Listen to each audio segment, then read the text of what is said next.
was to bring about a catastrophic series of actions that would get the attention of the world. The group that was led by Terry in that house on West 11th Street was building the bomb. They had decided to set off the bomb at a non-commissioned officer's dance at Fort Dix. The idea being that there are no innocent in this war of aggression.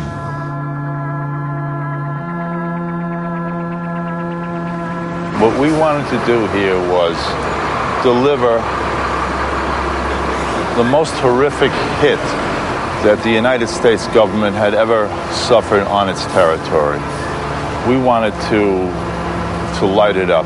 Our slogan was "Bring the war home," and we really wanted to give the United States and the rest of the world a sense that this country was going to be completely unlivable if the United States continued in Vietnam, and that was the goal of this group. I think what has to be stared at is that they brought themselves, they were not brought, they brought themselves to that point. To the point at which they were ready to be mass murderers. This is mass murder we're talking about. They came to this conclusion, which is the conclusion that was come to by all the great killers,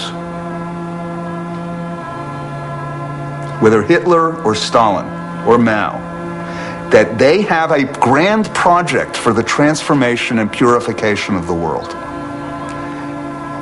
And in the face of that project, ordinary life is dispensable. They joined that tradition.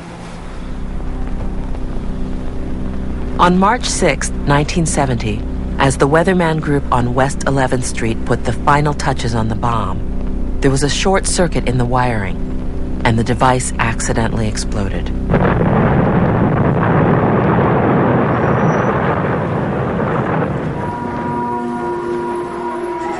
An expensive townhouse in New York's Greenwich Village was destroyed by 3 explosions, which killed at least 3 people.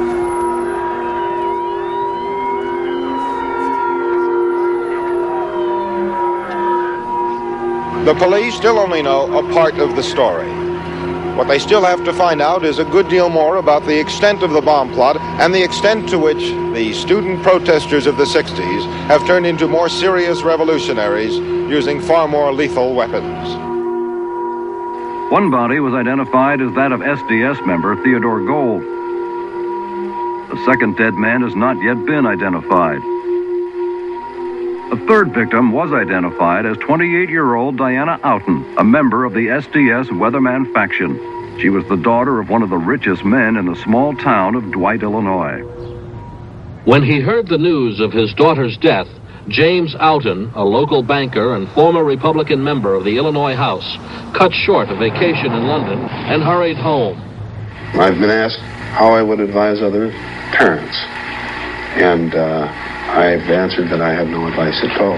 I wouldn't know how to advise myself. I'm looking for guidelines myself from somebody else.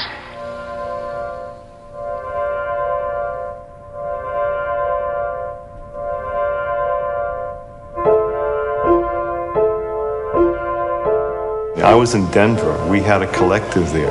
I heard something on the radio. We were actually driving to the mountains to do target practice. I heard something on the radio about, and it was statically, about somebody Gold was killed in a explosion in New York City. Later I got a call saying that it had been our people. And I would say that that's the one point in my life where I was overwhelmed by the heaviness of it. That was a really difficult loss.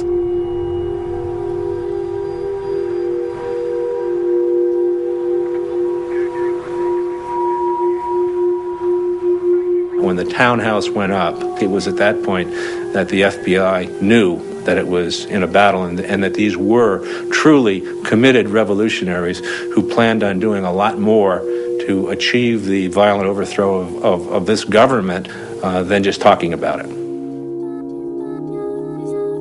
These Weathermen people were actually randomly bombing and intended to kill people. At that point, pressure came all the way from the White House to catch these people. It was very, very high pressure.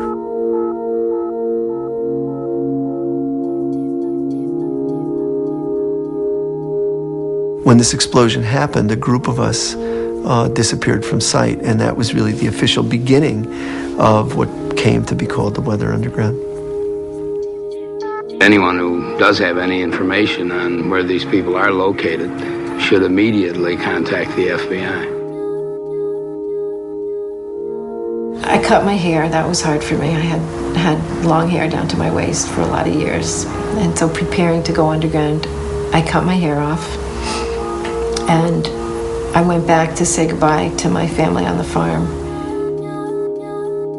My family's a very strong, cohesive, extended Jewish family. And they were just hurt and confused. I remember feeling that unless I really made a break with my family, I wasn't going to be able to be free to do what I'd have to do as a revolutionary. It was a lot of hurt to my family, my parents, but I was going to do it. I just wasn't going to let anything hold me back.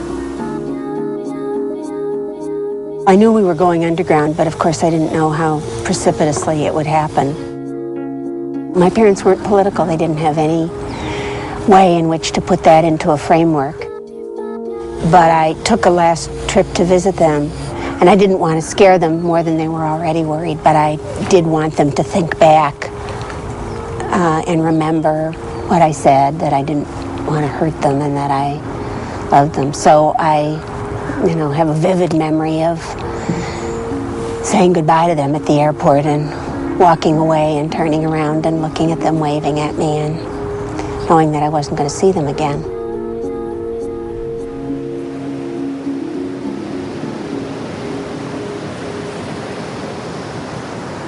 Shortly after the townhouse explosion, the leaders of the Weather Underground gathered at a house on the coast of Northern California to figure out what had gone wrong.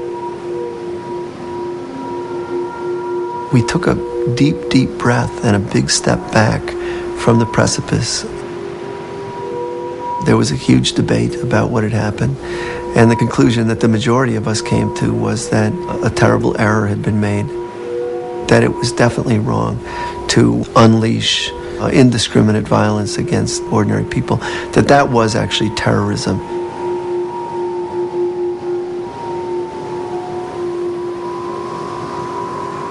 I wasn't in the leadership. I wasn't making decisions, but I still feel responsible because I didn't say at any point, wait a second. If we're going to talk about waging war against, bring the war home, wage war against in the belly of the mother country and all that stuff, we better know what we're talking about before we start actually taking actions. And, I regret that to this day.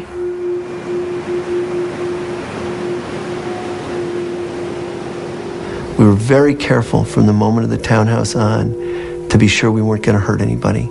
And we never did hurt anybody. Whenever we put a bomb in a public space, we had figured out all kinds of ways to put checks and balances on the thing, and also to get people away from it. And we were remarkably successful. Our goal was to not hurt any people, and a lot of work went into that. But we wanted to pick targets that show to the public who was responsible for what was really going on.